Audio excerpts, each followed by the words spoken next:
नसल्ली व नसल्लिम अला रसूलिहिल करीम अम्मा बाद बिस्मिल्लाहिर रहमानिर रहीम अस्सलामु अलैकुम व रहमतुल्लाहि व बरकातुहू। सामिन मिराज का मौजू इस्लामी बहनों के शरई मसाइल जहेज़ और वरासत के बारे में है। वरासत में बेटी का हिस्सा। मसला है कि क्या बाप की तरफ से बेटियों को दिया गया जहेज़ वरासत में शामिल है या नहीं, इसके बारे में शरई हुक्म क्या है। सामिन इसका जवाब कि शरीयत मुताहिरा ने जिस तरह बेटे को वरासत में हिस्सा दिया है, इसी तरह बेटी का हिस्सा भी मुकर्रर फरमाया है। ये बात इस्लाम से पहले ज़माना जाहलियत में थी कि वर्सा सिर्फ मर्दों में ही तकसीम होता था, कि औरतों को वरासत से हिस्सा नहीं देते थे। मगर इस्लाम ने औरत की तकरीम फरमाई और मर्दों की तरह इसे भी हस्बे हैसियत वरासत में हकदार करार दिया कि मजहब इस्लाम में वालिद या वालदा के तरका में बेटों की तरह बेटियों का भी हक हिस्सा होता है। कुरान पाक में बहुत तफसील के साथ मेरास का हुक्म बयान किया गया है। यूसीकुमुल्लाहु फी औलादिकुम में अल्लाह रब्बुल इज़्ज़त ने हर एक का हिस्सा मुकर्रर फरमाया कि लड़के को लड़की से 2 गुना हिस्सा मिलेगा। सूरह निसा में क़ाल अल्लाहु तआला लिर्रिजालि नसीबुम मिम्मा तरकल वालिदानि वल अक़रबून कि मर्दों के लिए हिस्सा है इसमें से जो छोड़ गए माँ बाप और कराबत वाले। वलिन्निसाइ नसीबुम मिम्मा तरकल वालिदानि वल अक़रबून और औरतों के लिए हिस्सा है इसमें से जो छोड़ गए माँ बाप और कराबत वाले। का थोड़ा हो या ज्यादा हिस्सा है मुकर्रर किया हुआ।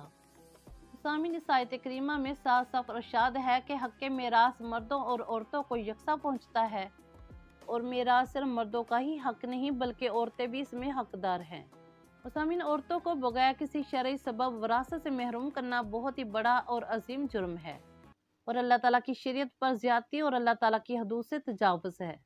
सामिन याद रहे कि जहेज़ वरासत का बदल नहीं, क्योंकि वालिदैन अपनी ज़िंदगी में जो कुछ अपनी औलाद को देते हैं वो तोहफा होता है, ना कि वरासत का हिस्सा।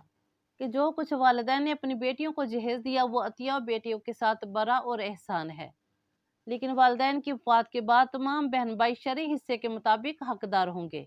कि वालिद ने जो भी चीज़ें अपनी मलकियत में छोड़ी हैं, ख्वाह ज़मीन, मकान, दुकान, जायदाद हो या सोना चांदी या दीगर सामान, सब उनका तरका बन गया और सब में वरासत जारी होगी। ऐसा नहीं कि वालिदैन की सारी प्रॉपर्टी वगैरह सिर्फ बेटों का हक है, बल्कि बेटियां भी हकदार है कि बेटियां कभी मेरास से महरूम नहीं होती। सामिन बेटी की मेरास के 3 अहवाल हैं। नंबर 1, मैयत के तरका से उसको निसफ हिस्सा मिलता है अगर सिर्फ एक बेटी हो। नंबर 2, माल मतरुका में से 2 सलस यानी कि 2/3 दिया जाएगा अगर बेटियां 2 हों या 2 से ज्यादा। 2 सलस माल उनमें बराबर तकसीम किया जाएगा। और नंबर 3 के बेटी का कोई हिस्सा मुकर्रर नहीं बल्कि जिस कदर बेटे को मिलेगा उसका निसब बेटी को मिलेगा, जबकि बेटी के साथ मैयत का बेटा भी मौजूद हो, खा ये 2 हों या 4।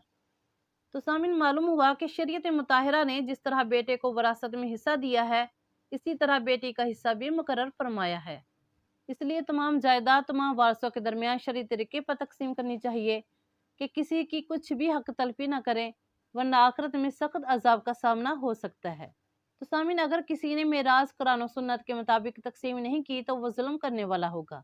अल्लाह ताला हम सब को मेराज की तकसीम में कोताहियों से बचने वाला बनाए और तमाम वारसों को कुरान और सुन्नत के मुताबिक मेराज तकसीम करने वाला बनाए। अल्लाहुम्मा आमीन। सामिन अगर आप